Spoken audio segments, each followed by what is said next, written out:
Everything is moving in your favor. The day feels light. Decisions come easily, and the world seems to respond to your presence with effortless precision. Then, in a heartbeat, the atmosphere changes. The flow stops. A sudden heaviness settles in your chest, and every task becomes a struggle. Have you ever noticed this transition? It is rarely a slow decline. It is an instant shift. Most of us believe we simply had a change of luck or lost our focus, but there is a specific mechanism behind this collapse. We often overlook the exact moment the connection breaks. It is a subtle internal move that changes your entire trajectory.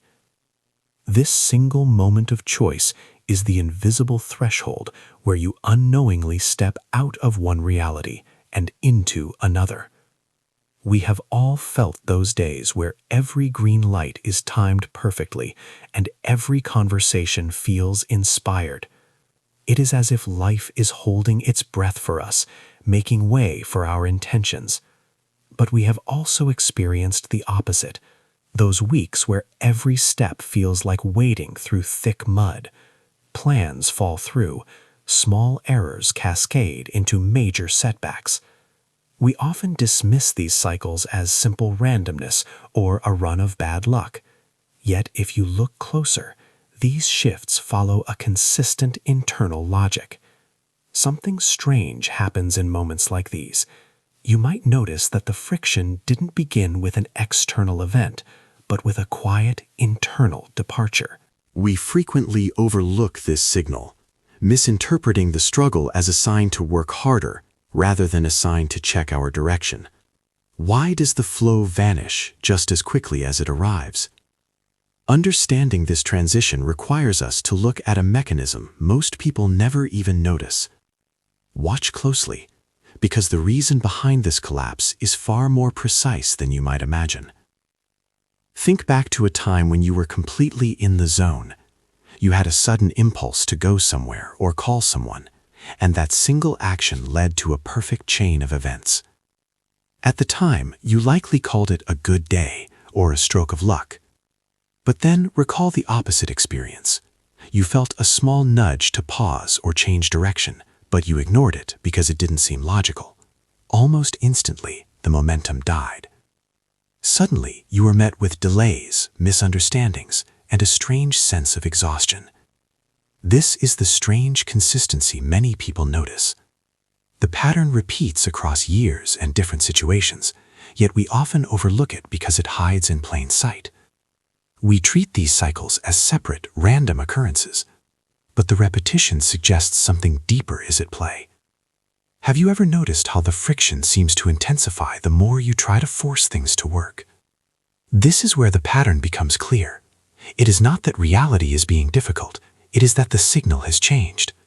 We are witnessing a recurring structure that governs how we move through the world. This is where the experience begins to make sense. We have been taught to view excitement as merely a fleeting emotion or a reward for hard work. But what if we have misunderstood its primary function? In this teaching, excitement is not just a feeling. It is a highly calibrated navigation signal. It is the physical translation of your alignment with your true self. When you feel that spark of interest, you are actually perceiving a frequency match between your current state and a specific reality. This reveals something important about how reality works. Alignment is not a destination you reach after years of effort.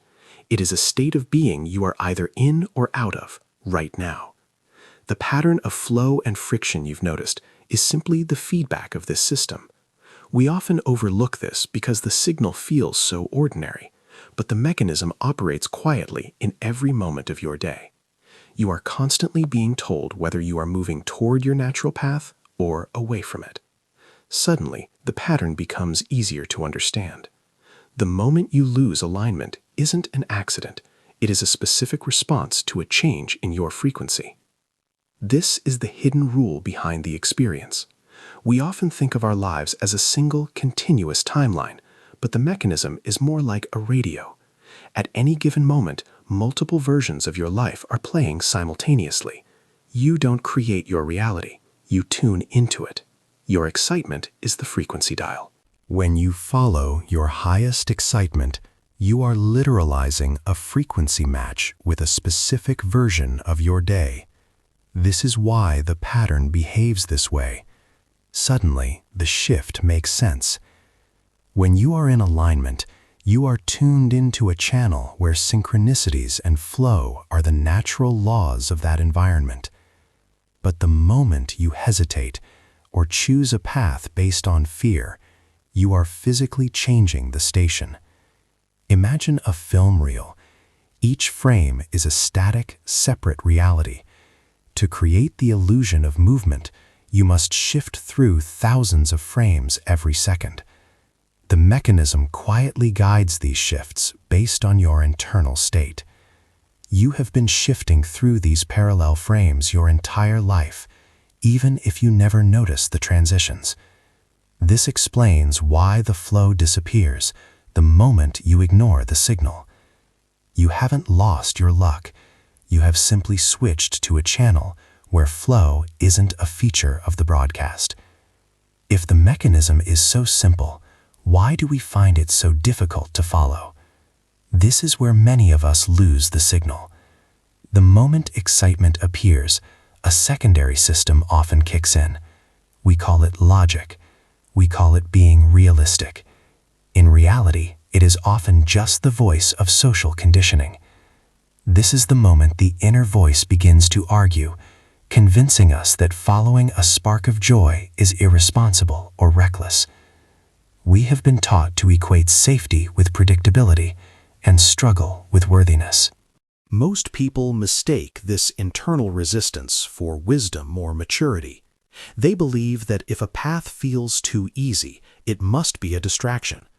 How many times has caution silenced the signal of excitement in your own life? When we choose fear over alignment, we are not being safe. We are simply switching our frequency to a channel defined by limitation. This is why the momentum dies. We are trying to drive with the brakes on, wondering why the engine is stalling. If you have ever felt this internal tug-of-war, I'm curious to hear which voice you usually listen to in those moments. How do you return to the signal once you've recognized the brake? The process is surprisingly light. This is where the navigation begins. You start by looking at the options available to you right now, in this very moment.